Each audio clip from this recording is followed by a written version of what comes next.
Hello, my name is Bettina Davis, and the topic that I chose is child poverty. I chose this topic because I think it's very serious. It is something that, in a sense, is kind of close home to all of us, especially with us pursuing the social work field. At some point, we're going to interact and/or work with a family that is either on the verge of being impoverished or experiencing it. Child poverty is very serious because it can create a traumatic childhood for that child that's going to later progress into their adult years.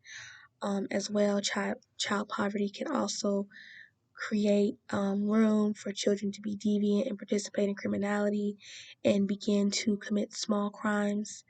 But they do them as a means to try to feed themselves and/or their family.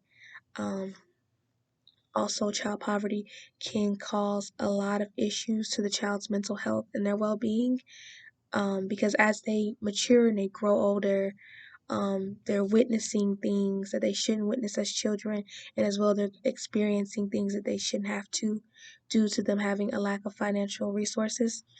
Uh, the biggest thing I think to combat child poverty would be to be able to establish and help the parents to sustain self-sufficiency. Um, I had the opportunity to intern with the Birmingham Housing Authority, and they have two programs that specialize with helping families to achieve that.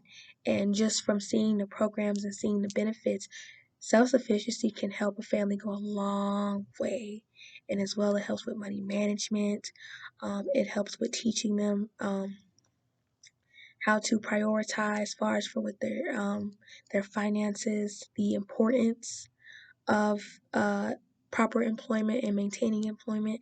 I think it really all starts with the parents, and if we can bring more awareness to that and bring more resources into these areas, it can help the parents to establish themselves and as well pass that along to their children to where as their children grow, they understand the importance. I think another thing to really help combat child poverty, especially in the rural area, would be to bring more job opportunities to these areas.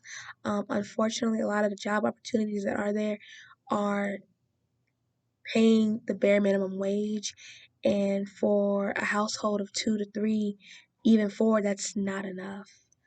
Um, I know reading online it stated that like the average median household for a family at the poverty line is like 25,000, and when you divide that up by the months and then when you start factoring in taxes, that is nothing left to properly provide food, clothing, and the necessary resources for a child.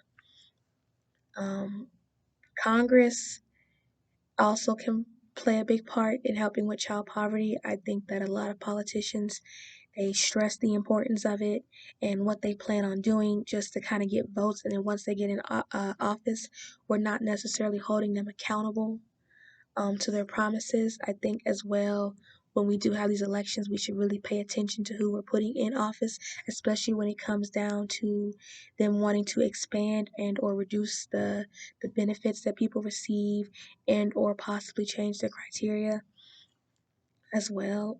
I think those things are very important and that they can help combat child poverty. Thank you.